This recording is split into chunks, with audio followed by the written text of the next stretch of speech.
study.org YouTube channel पे आपका स्वागत है। सी प्रोग्रामिंग लैंग्वेज की इस ट्यूटोरियल सीरीज़ में आज हम देखने वाले हैं स्कैनएफ फंक्शन।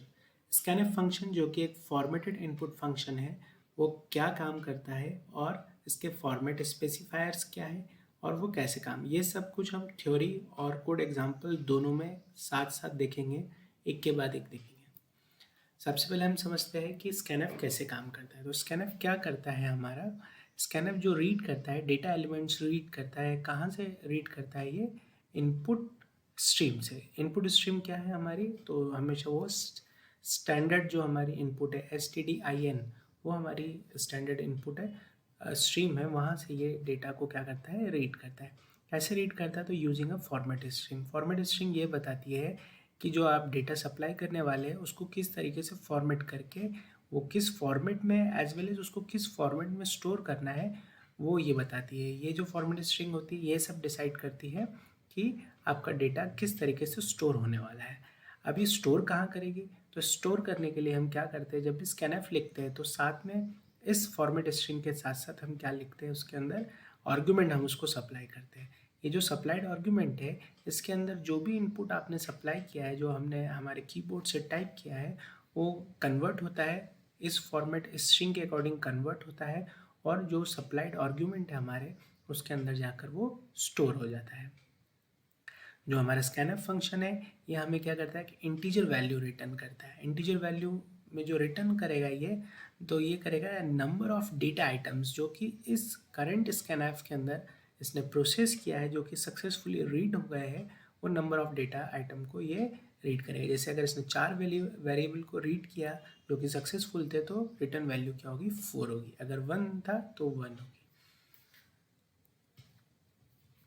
स्कैनएफ फंक्शन के अगर हम कॉल को देखें तो आपको बहुत कुछ ही कैसा लगेगा, प्रिंटएफ फंक्शन जैसा लगेगा। प्रिंटएफ फंक्शन में जिस तरीके से सिंटेक्स में लिखा जाता है, बहुत कुछ ये वैसे लिखा जाता है, बट जब हम इसकी वर्किंग की बात करते हैं तो ये बिल्कुल अलग है। स्कैनएफ फंक्शन और हमारा प्रिंटएफ फंक्शन वैसे भी अलग है, क्योंकि एक इनपुट फंक्शन है, एक आउटपुट फंक्शन है, बट इसके पैरामीटर सेम है। स्कैनएफ हमारा क्या है, kind of pattern matching function. Kind of pattern matching से क्या मतलब है कि जब आप इनपुट सप्लाई करेंगे तो ये पूरे उसको स्कैन करता है, इसलिए इसका नाम है स्कैन। की पहला जो वैल्यू है वो क्या है, दूसरी वैल्यू क्या है, तीसरी क्या है, और अकॉर्डिंग टू करंट जो भी आपने उसको आर्गुमेंट दे रखे हैं, उन आर्गुमेंट से मैच करता है। अगर वो मैच हो रहा होगा तो उसमें स्टोर कर देगा, अदरवाइज उसको क्या करेगा, वो पुश बैक कर देगा। पुश बैक कर देगा मतलब उस करंट आउटपुट जो भी आपने इनपुट उसको सप्लाई किया था, टाइप किया था, उसको अभी वो क्या रखेगा, आपके जो स्टैक है उसके ऊपर होल्ड पे रखेगा और अगली वैल्यू के साथ वो उसको मैच कर लेगा।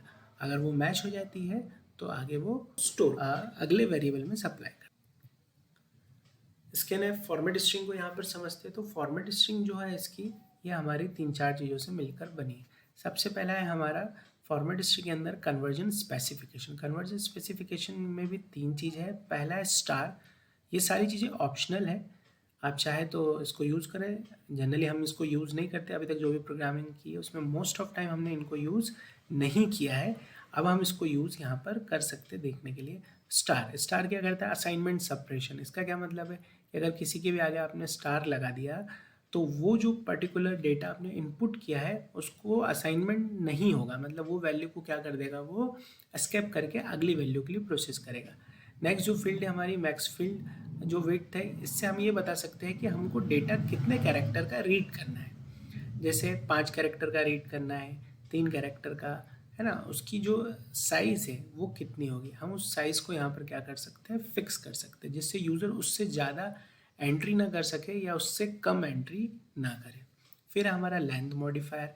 लेंथ मॉडिफायर ऑप्शन क्या करता है कि किसी भी वेरिएबल को, जैसे लॉन्ग इंट को हमारा जो है इंट के अंदर या इसी तरीके से जो कन्वर्जन है उसके अंदर हमारी मदद करता है। ये प्रिंटएफ के अंदर भी ये ऑप्शन अवेलेबल है और वैसे का वैसे ये यहाँ पर काम करता है। तो ये जो शुरू की 3 यहाँ पर हमारी जो चीज़ है, एक मैक्स फील्ड और लेंथ मॉडिफायर, ये हमारा क्या कहलाता है, कन्वर्जन स्पेसिफिकेशन। ये वाली जो हमारी चीज़ें हैं, ये तीनों जो है हमारी, ये क्या है, कन्वर्जन स्पेसिफिकेशन। ठीक है। अब हम बात कर रहे हैं white space character. White space character क्या है, तो मतलब स्पेस, है ना। तो ये आप चाहे तो आप स्पेस भी यहाँ पर सप्लाई कर सकते हो और वो स्पेस के लिए आप वेट करेगा। ये जो स्पेस हो सकते हैं 1 2 3 मतलब एक से ज़्यादा हो सकते हैं, और अगर आप जब तक उसको वो स्पेस इक्विवेलेंट नहीं मिल जाएगा तब तक हमारा जो ये फंक्शन है सही तरीके से काम नहीं करेगा। तो ये हमारा जो हो गया ये वाइट स्पेस कैरेक्टर वाला काम हो गया। उसके बाद हो गया हमारे नॉन वाइट स्पेस कैरेक्टर। अब ये क्या चीज़ है? तो नॉन वाइट स्पेस कैरेक्टर यहाँ पर मतलब जैसे आपने ABC लिख दिया, ISBN लिख दिया, समथिंग मतलब कुछ भी आप चाहते हो कि फिक्स वैल्यू उसी से स्टार्ट हो, उसी तरीके से स्टार्ट हो या उसी तरीके से एंटर हो, तो वो आप यहाँ पर लिख सकते हैं। A non white space character other than मतलब परसेंटेज को छोड़ के बाकी सारी चीज़ों को ये मैच करेगा जो कि उसको इनपुट स्ट्रीम से सप्लाई की गई है। फिर ये जो चीज़ है आपकी ये हो गई नॉन, तो ये 3 चीज़ें हमने यहाँ पर समझ ली है ना। ये सारा ऑप्शनल है, आप चाहे तो सप्लाई कीजिए, आप चाहे तो नहीं कीजिए। इसलिए देखिए अब ये सब मैंने स्क्वायर ब्रैकेट में लिखा है। स्क्वायर ब्रैकेट में जहाँ भी जो चीज़ें होती है दे आर ऑप्शनल। अब यहाँ पर हमने कन्वर्जन स्पेसिफायर अभी समझाया नहीं है, बट ये एंगल ब्रैकेट में लिखा है, मतलब दिस इज कंपलसरी। मतलब फॉर्मेट स्ट्रिंग के अंदर आपको जब भी सप्लाई करना है तो ये वैल्यू तो सप्लाई करनी पड़ेगी, but these value are optional, आप चाहे तो सप्लाई करिए अदरवाइज नहीं करिए। तो कन्वर्ज स्पेसिफायर ये वही है जो कि हमने प्रिंट में समझे थे, इसकी लिस्ट हम यहाँ पर देख लेते हैं। तो ये कन्वर्जन हमारे स्पेसिफायर्स है। यहाँ पर हमारा जो D है, I है, ये इंटीजर के लिए है, O जो है हमारा अनसाइड ऑक्टल के लिए है, X जो है हमारा हेक्साडेसिमल के लिए है, U जो है अनसाइड डेसिमल नंबर के लिए, C सिंगल कैरेक्टर के लिए है। यहाँ पर इनकी ये आर्गुमेंट टाइप हमने यहाँ समझाते जा रहे हैं, है ना। S हमारा कैरेक्टर के लिए, F हमारा डबल के लिए है। यहाँ पर ये कैरेक्टर ये जो है आर्गुमेंट टाइप, यहाँ ये गड़बड़ हो गया शायद, ये यहाँ कैरेक्टर आना चाहिए, टाइपिंग मिस्टेक है यहाँ पर। फिर हम बात करते हैं अगले डबल के लिए, F डबल हो गया। इस तरीके से ये सारी चीज़ें हमारे कन्वर्जन स्पेसिफायर जो है वो होना चाहिए। तो यहाँ पर हमने समझा अभी फॉर्मेट स्ट्रिंग हमारे किस चीज़ों से मिलके बनी है, conversion specification, white space character, non white space character plus conversion specifier. इसमें से कन्वर्जन स्पेसिफायर जो है ये कंपलसरी है, ये हमको सप्लाई करना ही करना है। बाकी जो सारी चीज़ें हैं ये हमारी क्या है, ऑप्शनल है, आप सप्लाई करें चाहे ना करें ये काम करेगा। यहाँ पर मैं कुछ एग्जांपल दे रहा हूँ। एग्जांपल के अंदर देखिए पहला स्कैनफ %d, तो इसमें हमने क्या करा है, ये जो शुरू की जो तीनों चीज़ें ये यहाँ पर नहीं है, सिर्फ हमने क्या है जो ज़रूरी वाला पार्ट है सिर्फ वही सप्लाई किया है D। ऐसे हम देखते हैं इस वाले के अंदर, तो यहाँ पर आप देखेंगे हमने सिर्फ क्या सप्लाई किया है, C। ऐसे ही हम देखते हैं फ्लोट के लिए, तो यहाँ भी हमने क्या किया है, सिर्फ F। तो ये हमने सिर्फ यही वाली वैल्यूज सप्लाई की है। जो D होता है वो किसके लिए होता है, हमारा इंटीजर वेरिएबल के लिए। ये कॉमा लगाया, ये फॉर्मेट स्पेसिफायर, फॉर्मेट स्ट्रिंग है ये हमारी, है ना, ये फॉर्मेट स्ट्रिंग कैसे मिलके बनी है, तो ये इस पूरी चीज़ से मिलके बनी है ना। अभी हमने सिर्फ कन्वर्जन स्पेसिफायर सप्लाई किया, कॉमा लगाया, फिर हमने बोला था आर्गुमेंट सप्लाई करना पड़ेगा, तो यहाँ हमने क्या करा है, आर्गुमेंट सप्लाई किया है। आर्गुमेंट सप्लाई करने से क्या होगा कि जो भी वैल्यू आपने यहाँ पर सप्लाई की है, जो फॉर्मेट स्पेसिफायर आपने यहाँ लिखा है, और जब आप इसको रन कर दे तो स्टैंडर्ड इनपुट से जो कीवर्ड से आप डेटा एंटर करेंगे वो कहाँ जाके स्टोर होगा, इसके अंदर जाकर स्टोर होगा। यहाँ पर एम्परसेंड लगाना हमें ज़रूरी है। एम्परसेंड हम कब लगाते हैं, एम्परसेंड हम स्कैनफ में जब भी वैल्यू एक्सेप्ट करेंगे एरे वैल्यूज़ को छोड़ के वहाँ सब जगह हमको क्या लगाना पड़ेगा, एम्परसेंड, जिससे इसे ये पता लग सके कि ये वैल्यू किस एड्रेस पे जाके स्टोर होने वाली है। ऐसे ये फ्लोट वैल्यू के लिए ये तीनों आप समझ चुके हैं, ये इंटीजर के लिए, ये C कैरेक्टर जो है हमारा उसके लिए, और F हमारा फ्लोट के लिए। अब हम क्या करते हैं, थोड़ा सा ये जो ऊपर ऑप्शनल वाली जो चीज़ें हैं इनकी हम बात करते हैं। तो अब देखिए हमने ये पहला ये वाला जो है इसके अंदर हमने क्या किया है, दो वैल्यूज़ हम एक्सेप्ट कराना चाह रहे हैं। इनपुट स्पेसिफायर जो यहाँ पर वेरिएबल दिया वो एक ही दिया है, ठीक है, बट यहाँ पर हमने क्या किया है, एक ये देखिए वाइट स्पेस कैरेक्टर, ये वाला ऑप्शन जो है हम यहाँ पर यूज़ कर रहे हैं कि हमने वाइट स्पेस भी दिया है। मतलब आप जब डेटा इनपुट करेंगे पहली वैल्यू आपने जब ये रन होगा, पहली समझ लीजिए मैंने एक इंटीजर वैल्यू एंटर किया 3, है ना, फिर उसके बाद मेरे को क्या एंटर करना पड़ेगा, एक स्पेस, और फिर कोई इंटीजर वैल्यू 4, तभी ये सक्सेसफुली रन होगा, अदरवाइज सक्सेसफुली रन नहीं होगा, ठीक है। अब एग्जाम्पल यहाँ पर नॉन वाइट स्पेस कैरेक्टर का साथ में, तो नॉन वाइट स्पेस कैरेक्टर हमारे क्या कोई भी स्ट्रिंग हो सकती है। तो यहाँ पर हमने क्या किया, देखिए सबसे पहले लिखा है ISBN, मतलब ये वाला जो चीज़ है ये हो गया ISBN। फिर हमने स्पेस दिया है, ये हो गया वाइट स्पेस कैरेक्टर वाला जो हमारा स्पेस है। उसके बाद क्या होना चाहिए, एक इंटीजर वैल्यू होना चाहिए। उसके बाद क्या होना चाहिए, डैश होना चाहिए। डैश अगेन क्या है, हमारा नॉन वाइट स्पेस कैरेक्टर है। फिर एक इंटीजर वैल्यू, फिर डैश, फिर इंटीजर वैल्यू, फिर डैश। मतलब जब तक आप इसको इस तरीके की वैल्यू पास नहीं करेंगे, ISBN space some integer value कुछ भी हो सकती है, फिर आपको डैश सप्लाई करना है, फिर कोई इंटीजर वैल्यू अगेन, फिर डैश सप्लाई करना है, फिर कोई इंटीजर वैल्यू, फिर डैश सप्लाई करना है, फिर कोई इंटीजर वैल्यू। मतलब जब तक आप इस तरीके का डेटा इनपुट नहीं करेंगे, ये जो स्कैनफ कॉल है ये सक्सेसफुल नहीं होगा। तो ये एग्जांपल है हमारे फॉर्मेट स्ट्रिंग के अंदर जो max field length modifier, white space character, non white space character उनका है। ऐसे ही लेंथ मॉडिफायर को अगर मुझे यहाँ पर यूज़ करना हो तो मैं कैसे करूँगा, मैं उसके आगे एल लगा दूंगा। जहाँ पर भी मुझे यूज़ करना है, जैसे यहाँ यूज़ करना है तो एल लगा दूंगा। ऐसे अगर मुझे मैक्स फील्ड के बारे में बात करना है तो मैं क्या करूँगा, उसके आगे फील्ड लगा दूंगा। जैसे क्या करा मैंने, स्कैनफ, उसके बाद %d, और मैं चाहता हूँ कि कोई भी जो इंटीजर वैल्यू यहाँ एंटर होने वाली है वो 3, उसकी जो लेंथ है वो 3 से ज़्यादा ना हो। तो मैंने क्या कर दिया, 3D बंद किया, इसको कॉमा लगाया। ओके, नाउ हमारा जिस भी वेरिएबल में स्टोर करना है, अभी के लिए मैं मान रहा हूँ कि उसका नाम इंट वेरिएबल ही है, तो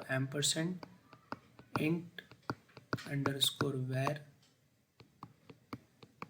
जब हम इसको रन करेंगे तो आप वैल्यू कुछ भी टाइप करिए, जैसे आपने समझो इसको रन किया और आपने वैल्यू टाइप की 4, 5, 6, 7, ये आपने टाइप किया, पर स्टोर क्या होगा, इसकी जो मैक्सिमम फील्ड जो लेंथ है वो स्टोर क्या होगी, 3 डिजिट स्टोर होगी। मतलब सिर्फ आपका जो स्टोर होगा इंट वेरिएबल के अंदर, इंट वेरिएबल जो होगा हमारा, उसके अंदर क्या स्टोर होने वाला है, 4, 5, 6। ठीक है, तो यहाँ पर हम इसको समझ सकते हैं कि किस तरीके से काम करता है। अब इसके कुछ एग्जाम्पल में लाइव एग्जाम्पल्स ले रहा हूँ और कॉम्प्लिकेटेड कर इसको थोड़ा ध्यान से देखिएगा। इसका कोड भी हम रन करेंगे अभी, पहले हम इसको थ्योरेटिकल समझते हैं कि हम करना क्या चाह रहे हैं। ठीक है, तो हमने क्या किया, 2 वेरिएबल लिया पहले, इंट वेरिएबल 1, इंट वेरिएबल 2। ठीक है, इसकी जो रिटर्न वैल्यू वो एन के अंदर कैच करा रहे हैं, इंटीजर वैल्यू होती है स्कैनफ। यहाँ 2 इंटीजर मैंने सप्लाई किए हैं, इंटीजर वैर, इंटीजर 2 के अंदर मैं ये चीज़ें कैच करने वाला हूँ। यहाँ पर भी वही काम किया है, यहाँ भी वही किया है, ये भी किया है, बट इनको लिखने का तरीका अलग है। यहाँ आप ध्यान से देखिए, यहाँ पर मैंने दोनों को पास पास लिखा है, यहाँ पर मैंने दोनों के बीच में कॉमा लगाया है, यहाँ पर मैंने एक के बाद वाइट स्पेस दिया है, फिर कॉमा लगाया है, और यहाँ पर पहले कॉमा लगाया है, फिर वाइट स्पेस दिया है। उसी के अकॉर्डिंग ये सारे वैल्यू में इसमें कैच कर रहा हूँ, और रैंडमली कुछ भी वैल्यू आप सप्लाई कर सकते हैं। मैंने चेक करने के लिए एक ये स्ट्रिंग मेरी फिक्स की है, उस स्ट्रिंग को मैंने रन टाइम पर सप्लाई किया है, और उसके अकॉर्डिंग फिर मैंने देखा है कि इनकी वैल्यूज़ क्या आ रही है। यहाँ पर हमने क्या किया है, इन सारे वेरिएबल्स को पहले इनिशलाइज भी करा दिया है। जैसे n इज इक्वल्स टू, जब भी प्रोग्राम अभी मैं आपको बताने वाला हूँ आगे, तो प्रोग्राम के अंदर n इज इक्वल्स टू 0 ले लिया है, इंटीजर वेरिएबल 1 और 2 को भी 0 0 से असाइन करा दिया है। उसके बाद मैं रन करता हूँ तो ये चेंजेस क्या होते हैं। अब यहाँ पर मैं वाइट स्पेस कैरेक्टर, मतलब कि जो मैं स्पेस दे रहा हूँ उसको दिखा नहीं सकता हूँ, तो मैंने एस लिया है यहाँ इस पर्टिकुलर जगह पे। तो जो ये बता रहा है कि मैंने 98 के बाद क्या एंटर किया है, एस एंटर किया है, और जहाँ भी एन है मेरा, उसका मतलब भी क्या है, न्यू लाइन कैरेक्टर है। ये एस भी स्पेस कैरेक्टर है, ये सारे एस क्या है, स्पेस कैरेक्टर है। हाईलाइट यहाँ पर हो नहीं पाया उस तरीके से। अगेन ये भी स्पेस है, ये भी स्पेस है, और ये भी स्पेस है। फिर उसके बाद जब ये फंक्शन कॉल जाती है और मैं ये वैल्यू सप्लाई करता हूँ, तो कितनी वैल्यू प्रोसेस हो रही है वो मैंने क्या है, स्ट्राइक करके बताया है। मतलब जो कट कर दिया है वही वैल्यू क्या हो रही है, प्रोसेस हो रही है। तो देखिए पहला केस, मैंने दोनों पास पास लिखा है, 2 वेरिएबल सप्लाई किए, कीबोर्ड से मैंने टाइप किया है 98 space comma space 76 new line मतलब एंटर। अब क्या होगा, यहाँ पर मैंने कोई स्पेस नहीं दिया है, मतलब एक के बाद एक आपको इंटीजर वैल्यू देनी थी, पर मैंने क्या दे दिया है, स्पेस दे दिया है। और स्पेस के बाद मैंने आपको बताया था कि जो ये मिसमैच होने के बाद क्या करता है, सबको पुश बैक कर देता है। तो यहाँ पर ये जो बाकी सारी चीज़ें, इसको इसने क्या कर दिया, पुश बैक कर दिया, मतलब छोड़ दिया। ये इसके काम की नहीं, क्योंकि किसी वेरिएबल से मैच नहीं हो रहा है। और जो इसकी रिटर्न वैल्यू, दो वेरिएबल क्योंकि सक्सेसफुली यहाँ पर रीड नहीं हुआ है, सिर्फ एक ही वेरिएबल रीड होगा, ये स्पेस के बाद वो उसको कंसिडर नहीं करेगा, बाकी सबको क्या कर देगा, आगे फेंक देगा। तो इसलिए यहाँ पर n इज इक्वल्स टू आपको जो वैल्यू मिलेगी वो 1 मिलेगी। इंट वेरिएबल 1 में क्या चला गया, 98 चला गया। स्पेस जो है उससे यहाँ पर जो कॉल है वो 2 दिया है, तो इंट var 2 की जो वैल्यू है वो अनचेंज हो गई। ठीक है, अब यहाँ हमने क्या किया, आप जब इनपुट एक्सेप्ट कर रहे हैं तो पहली वैल्यू एंटर करेंगे, फिर कॉमा लगाएंगे, फिर दूसरी वैल्यू एंटर करेंगे। तो मैंने क्या किया यहाँ पर, अगेन स्ट्रिंग वही रखी है, 98 space comma space 76 new line, मतलब एंटर की। तो जैसे 98 यहाँ पर मिला, उसके बाद इसको क्या मिलना चाहिए था, कॉमा मिलना चाहिए था, पर मैंने क्या दे दिया उसको, एस दे दिया। यहाँ मैं कॉमा मांग रहा हूँ, है ना, बट यहाँ मैंने क्या है, एस मतलब स्पेस दे दिया है, मतलब इसको इसने क्या कर दिया है, बाकी सबको हमारा पुशबैक कर दिया है, और अगले जो कॉल है उनसे मैच करने की कोशिश करेगा, इसके आगे प्रोसेस नहीं करेगा, मतलब वैल्यू इसके अंदर स्टोर नहीं करेगा। तो n इज इक्वल्स टू आपका जो रिटर्न वैल्यू आई है वो क्या आएगी, 1 आएगी, क्योंकि सक्सेसफुल क्या है, सिर्फ एक ही वेरिएबल रीड हुआ है। तो ये n इज इक्वल्स टू 1 हो गया। इसमें ये 98 कहाँ चला गया, यहाँ चला गया, बाकी सब उसने नेगेट कर दिया, इसमें कुछ नहीं जाएगा। तो इंट वेरिएबल 2 अनचेंज्ड ही रहने वाला है, जो भी उसकी पहले वैल्यू थी वही रहेगी। दूसरे केस की हम बात करते हैं। पहले मैंने क्या लिया है, वैल्यू है, फिर स्पेस देना है, फिर कॉमा देना है, फिर वैल्यू देना है। अगेन वही दोनों वेरिएबल है, अगेन वही स्ट्रिंग है, 98 space comma space 76 new line, मतलब एंटर कैरेक्टर। तो 98 के बाद स्पेस चाहिए था, ये 98 मैंने एंटर किया, मतलब जो भी इंटीजर नंबर है उसके बाद उसको क्या चाहिए था, एक स्पेस चाहिए था यहाँ पर। तो ये स्पेस मैंने इसको दिया है, यहाँ पर ये स्पेस यहाँ आप देख पा रहे होंगे, और ये स्पेस यहाँ पर मिला है, उसके बाद कॉमा है, मतलब अगली वैल्यू कॉमे के बाद आएगी।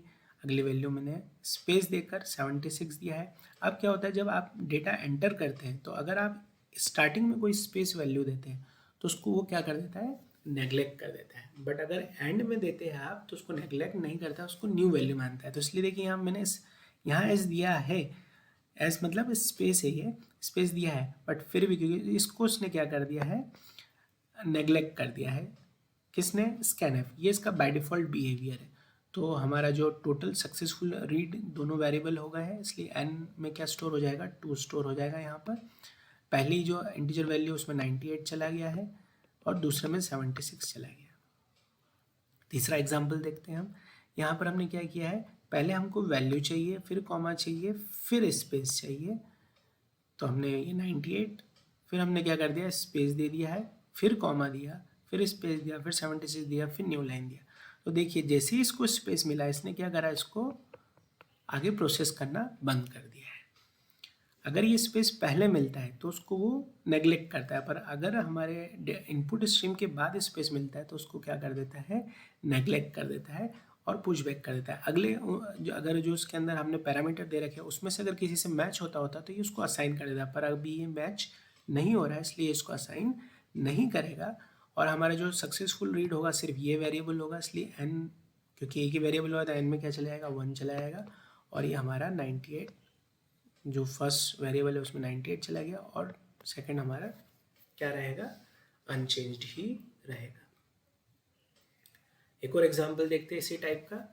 यहाँ पर हमने क्या किया है, जो हमारा पुराना फॉर्मेट स्ट्रिंग था उसके अंदर जो हमने स्टार का यूज़ था वो यहाँ पर करके बताया है कैसे ये काम करते हैं। तो आप देखिए यहाँ पर हमने क्या लिया है, ये ध्यान से देखने वाली बात है, स्टार हमने ऐड किया है। स्टार क्या करता है, हमारा जो इनपुट है उसको सस्पेंड कर देगा, सस्पेंशन के काम में आता है, मतलब उस इनपुट को प्रोसेस नहीं करेगा। तो यहाँ पर मैंने दो इंटीजर वैल्यू में एक्सेप्ट कराना चाहता हूँ, पर वेरिएबल मैंने एक ही दिया है, और यहाँ पर वैल्यू मैंने क्या दी है, 98 स्पेस 76 न्यू लाइन। तो 98 जो था उसके बाद क्या चाहिए था, स्पेस, उसके बाद 76, उसके बाद पर जो पहली वैल्यू है उसको मुझे क्या करना है, पहली वैल्यू जो है मुझे उसको यहाँ पर स्टार लगा रखा है, इसका मतलब उसको क्या करना है, सस्पेंशन, मतलब उसको प्रोसेस नहीं करना है। तो ये इसको प्रोसेस नहीं करेगा, ये डेटा वैल्यू लेगा ही नहीं। और अगली जो वैल्यू है, जो नेक्स्ट वैल्यू मिली है स्पेस के बाद, क्योंकि स्पेस के बाद इनपुट क्या है मेरा, जो नए वैल्यू के लिए कंसिडर हो जाता है, नए इनपुट के लिए, तो यहाँ पर 76 जो है ये कहाँ स्टोर होगा, इंट var1 में। Successful variable read n is equals to 1 आया, क्योंकि यहाँ पर हमने एक सक्सेसफुल रीड किया है, 2 नहीं आएगा, इंट वेरिएबल में 76 जाएगा। दूसरा एग्जांपल हम यहाँ पर स्ट्रिंग के लिए लेते हैं। यहाँ पर मैंने 2 स्ट्रिंग रीड लगा रखे हैं, यहाँ पर फॉर्मेट स्पेसिफायर जो फॉर्मेट स्ट्रिंग ये 2 s लगा रखे, जैसे यहाँ 2 d लगाए थे, जैसे यहाँ 2 s लगा रखे, मतलब स्ट्रिंग चाहिए मुझे। पहले स्ट्रिंग के आगे मैंने फिर क्या लगा दिया है, ये आप देख पा रहे होंगे, हमारा स्टार लगा दिया। स्टार मतलब इनपुट सस्पेंड करना है, पहले इनपुट को जिसके भी आगे लगा उसको प्रोसेस नहीं करना है, दूसरे को हमने यहाँ पर इसमें स्टोर कराना चाह रहे हैं। मैंने इनपुट क्या दिया यहाँ पर, माई स्पेस, ये स्पेस है ना, फिर नेम, फिर स्पेस, फिर डी। तो पहला जो है हमारा पहला इनपुट जो है उसको प्रोसेस नहीं करना है, क्योंकि स्टार लगा हुआ है, ये स्टार आप देख पा रहे हैं, है ना। तो ये माई को क्या करेगा, नेग्लेक्ट कर देगा। अगला क्या आ जाएगी, नेम, तो str1 में क्या हो जाएगा, str वेरिएबल 1 में जो स्टोर होगा वो नेम स्टोर हो जाएगा। उसके बाद फिर स्पेस है, मतलब आगे की जो वैल्यू है वो नए इनपुट के लिए जाएगी, और यहाँ पर कोई भी आर्ग्यूमेंट, यहाँ कोई और अगला आर्ग्यूमेंट नहीं है, तो इसलिए ये वाला जो डी है ये अभी के लिए पुशबैक हो गया। अगर कोई वेरिएबल इसे मिल गया तो उसके साथ मैच करेगा, अदरवाइज ये इसको एरर में डाल देगा। अगला यहाँ पर कॉल देखते हैं हम, यहाँ पर हमने क्या किया है, 2d, ये मैं आपको समझा चुका हूँ। यहाँ पर हमने विड्थ फिक्स कर दी है, मतलब फर्स्ट जो एलिमेंट आएगा वो सिर्फ 2 लेंथ का हो सकता है ना, जो कि क्या होना चाहिए, इंटीजर होना चाहिए, ठीक है। दूसरा जो वैल्यू आएगी वो स्ट्रिंग होना चाहिए, अगेन ये भी क्या आएगी, सिर्फ 2 ही लेंथ की आएगी, ठीक। तीसरा जो इनपुट है वो क्या होना चाहिए, अगेन 2 ही लेंथ का ये स्टोर करेगा, आप कितना भी सप्लाई करें वो 2 ही स्टोर करेगा, और 2 ही होना चाहिए, तो ये 2 और क्या होना चाहिए, इंट, ठीक है। अब यहाँ पर हमने 3 वेरिएबल सप्लाई कर दिए इस आर्ग्यूमेंट को सेव करने के लिए। पहला इंट वेरिएबल 1, दूसरा str वेरिएबल 1, तीसरा इंट वेरिएबल 2, ठीक है। अब मैंने इनपुट क्या दिया है इसको, 987654 न्यू लाइन पूरा। अभी आपको लग रहा होगा भाई एक साथ हम इसको कैसे दे पा रहे हैं, तो ये क्या कर रहा है, क्योंकि जो हमने विड्थ यहाँ पर फिक्स कर रखी है, इसलिए क्या करेगा, इन सबको पार्ट करता चलेगा और स्टोर करता चलेगा। तो यहाँ पर सक्सेसफुल रीड जो है ये वेरिएबल 1, ये हो गया 2, और ये हो गया 3। तो यहाँ पर जो n इज इक्वल्स टू क्या हो गया, 3 हो गया। पहले वेरिएबल में चला गया 98 इंट वेरिएबल में, जो एज ए इंटीजर गया है, ठीक है। दूसरे वेरिएबल में क्या चला गया, 76, ये स्ट्रिंग बन के चला गया, ठीक है, एज ए स्ट्रिंग स्टोर होगा। और तीसरे वेरिएबल में क्या चला गया, 54 स्टोर होगा, जो कि एज ए इंट स्टोर होगा। तो यहाँ पर हम समझ सकते हैं ये किस तरीके से हमारा जो scanf फंक्शन है वो काम करता है। इसका कोड एग्जाम्पल अभी हम देखते हैं। इसको कोड एग्जाम्पल को मैं रन करके दिखाऊंगा। बहुत सारे एग्जाम्पल से एक दो हम यहाँ पर समझते हैं कि रियल जो टाइम पर ये कैसे काम करते हैं।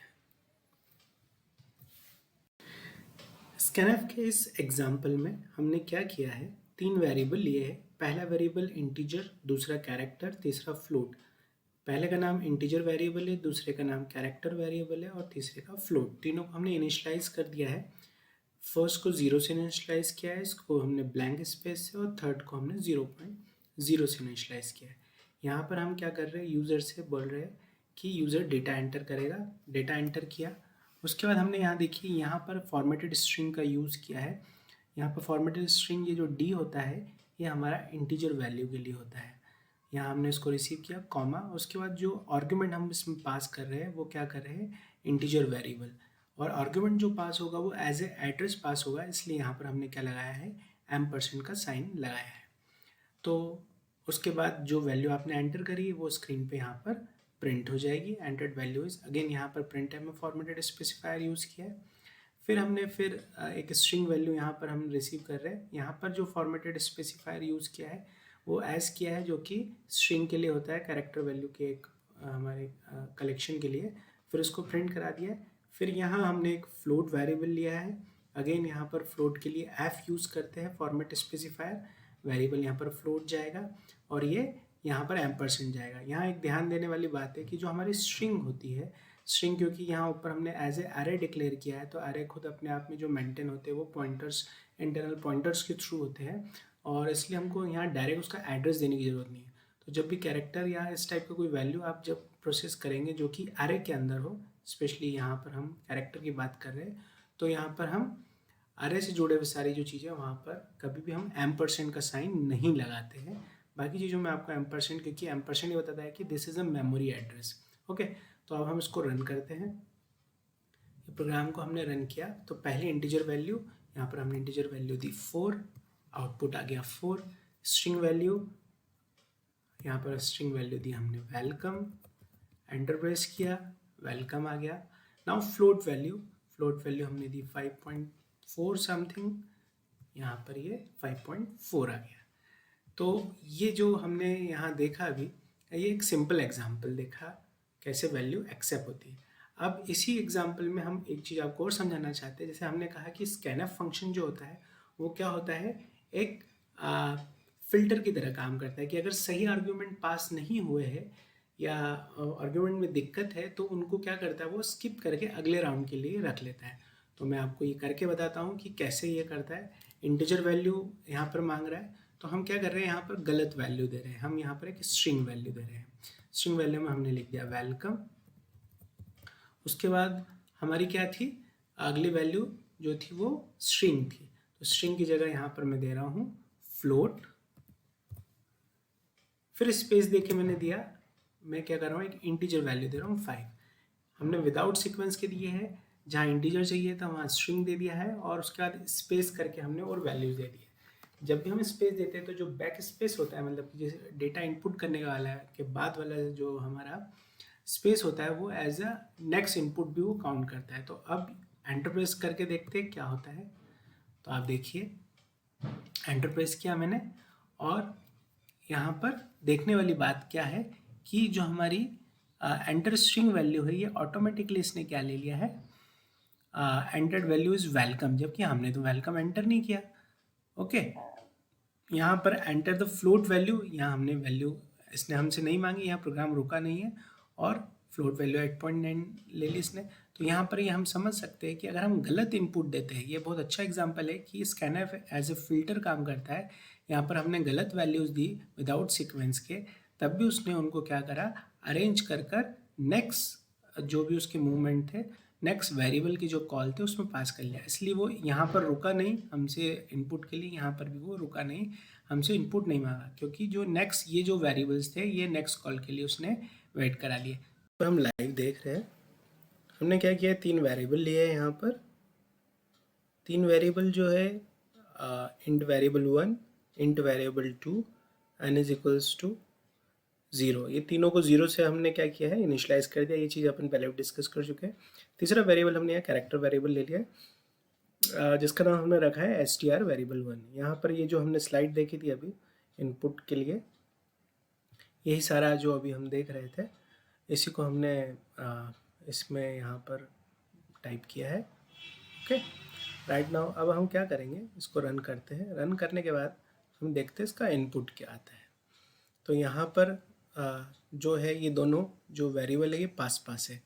ओके, तो हम क्या कर रहे हैं, इसको उसी तरीके से एंटर करेंगे। मतलब एंट्री यहाँ पर हम क्या करने वाले हैं, 98 स्पेस कॉमा स्पेस 76 एन। उसके बाद ये हमारा रिजल्ट कुछ इस तरीके से आना चाहिए। तो मैंने लिखा 98, ये स्पेस प्रेस किया मैंने, कॉमा लगाया, स्पेस प्रेस किया, 76 लिखा, और न्यू लाइन कैरेक्टर ये एंटर प्रेस किया। तो आप यहाँ देख सकते हैं वैल्यू ऑफ इंट वेरिएबल 1 आ रहा है 98, इंट वेरिएबल 2 आ रहा है 0, क्योंकि हमने सारे वेरिएबल्स को 0 से इनिशलाइज किया था। अब ये 98 जो है ये हमारा फर्स्ट में चला गया है। यहाँ पर ये चीज़ मैं पहले भी समझा चुका हूँ कैसे हुआ है ना, क्योंकि यहाँ पर जैसे ही उसे क्या मिला, स्पेस मिला। तो स्पेस अगर हमें बाद में मिलता है, एंट्री के बाद मिलता है, तो उसको क्या करता है, टर्मिनेटेड एंट्री मानता है और वहाँ पर वो उसको टर्मिनेट कर देता है, और हमारा जो डेटा है वो पुश करके इंतज़ार में वो चला जाता है फिल्टर के लिए। इसलिए यहाँ पर ये पहली वेरिएबल के अंदर ही वैल्यू गई है, सेकंड में नहीं गई है, और हमारा जो ये रीड किया है स्कैनएफ ने, यहाँ जो रीड किया है वो कितना किया है, n इज इक्वल्स टू 1 आया है, क्योंकि एक सक्सेसफुल सिर्फ यही एंट्री हुई है। ऐसे हम ये दूसरे कोड के लिए भी देख सकते हैं। दूसरे कोड के लिए यहाँ पर मैं इसको कमेंट कर रहा हूँ। फिर एक ये सारे आपको समझ में वैसे हम दिखा चुके हैं। एक लास्ट स्ट्रिंग वाला हम एग्जांपल यहाँ पर ले लेते हैं। ये जो है ये वाला एग्जांपल हम ले रहे हैं।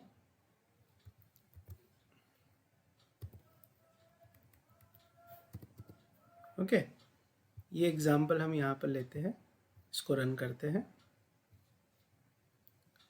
हमने इसको रन किया। ओके, अब हमने टाइप क्या करना है यहाँ पर।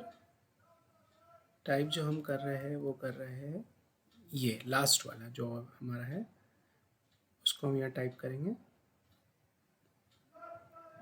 तो ये हम टाइप करेंगे, क्या करेंगे, 9 8, ये वाली चीज़ मैं टाइप कर रहा हूँ, 7 6 5 4 और न्यू लाइन कैरेक्टर एंट्री हम यहाँ पर करेंगे।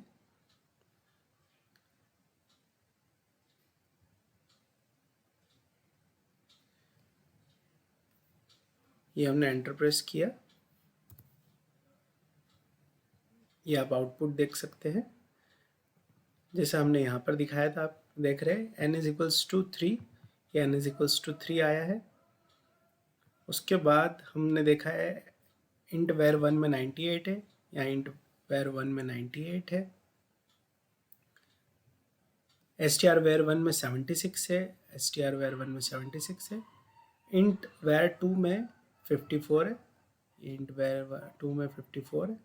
तो यहाँ पर ये हमारी चीज़ क्लियर हो गई है कि ये किस तरीके से काम करता है।